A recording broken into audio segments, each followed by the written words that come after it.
Cette actualité vous est présentée en collaboration avec Cryptost Academy. Ayez un temps d'avance sur le marché crypto en rejoignant notre communauté premium. Vers la fin de la vie privée en France, un projet de loi veut bannir l'anonymat dans la crypto. L'étau se resserre sur la vie privée des Français. Un projet de loi adopté en première lecture par le Sénat prévoit la fin des transactions anonymes en crypto. Le motif ? Les crypto-monnaies servent à blanchir de l'argent et participent à la croissance des activités illicites. Un poncif de la décennie dernière, pourtant déjà mis à mal par les données on-chain.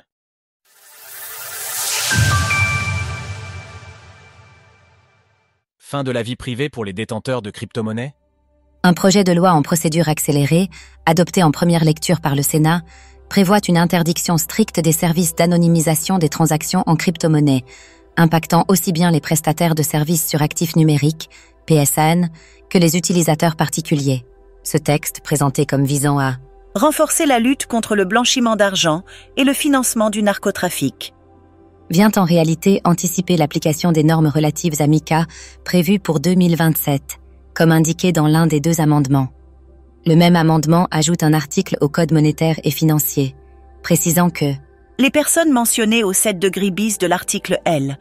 561 2 ne sont pas autorisées à tenir tout type de compte ou à offrir tout type de service permettant l'anonymisation ou une opacification accrue des opérations. Autrement dit, les PSAN ne pourront plus proposer de services facilitant l'anonymisation des transactions. Qu'est-ce qu'une crypto-monnaie à anonymat renforcé ? Mais l'interdiction ne s'arrête pas là. Un autre amendement prévoit également d'interdire aux particuliers eux-mêmes d'avoir recours à des mixeurs ou à des cryptoactifs à anonymat renforcé, comme Monero, les intégrant au dispositif de présomption de blanchiment. Toute opération effectuée au moyen d'un cryptoactif à anonymat renforcé ou de fonds acheminés par l'intermédiaire d'un mixeur ou d'un mélangeur de cryptoactifs. Extrait d'amendement.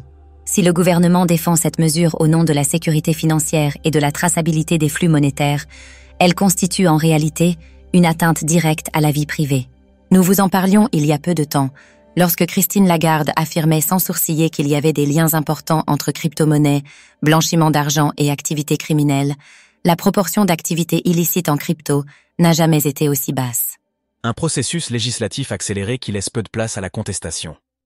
Le texte suit une procédure accélérée, ce qui signifie que l'Assemblée nationale ne pourra l'examiner qu'une seule fois avant son adoption définitive, à moins qu'une commission mixte paritaire ne soit convoquée en cas de désaccord avec le Sénat. Si les députés confirment que la version actuelle, la loi pourrait être promulguée dans les mois à venir. L'année dernière, le président de la Banque de France et la présidente de l'Autorité des marchés financiers, AMF, avaient plaidé dans une tribune pour que les flux en crypto soient surveillés par l'ESMA, l'organe européen de supervision des marchés, plutôt qu'à l'échelle nationale.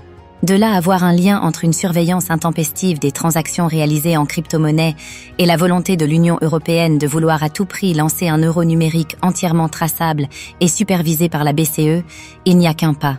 Pour Arthur Hayes, une réserve stratégique de Bitcoin, BTC, pourrait devenir une arme politique. Si l'Assemblée nationale ne modifie pas cet amendement, les détenteurs de crypto-monnaies en France devront abandonner toute forme d'anonymisation de leurs transactions, sous peine de sanctions pénales et administratives. Cette évolution pourrait aussi pousser certains utilisateurs à déplacer leurs actifs vers des juridictions plus favorables, réduisant ainsi la compétitivité du secteur français des crypto-monnaies, déjà bien alourdi par MiCA. L'équilibre entre lutte contre la criminalité et respect des libertés individuelles est ici en jeu. D'ailleurs, le terme de mixeur de crypto-monnaies évoqué dans le projet de loi demeure flou. Parle-t-on seulement de Tornado Cash ?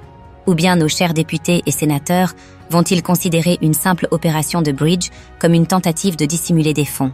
Le fait de détenir du XMR, la crypto-monnaie de Monero, pourra-t-il être considéré comme un acte illégal ? Retrouvez toutes les actualités crypto sur le site cryptost.fr.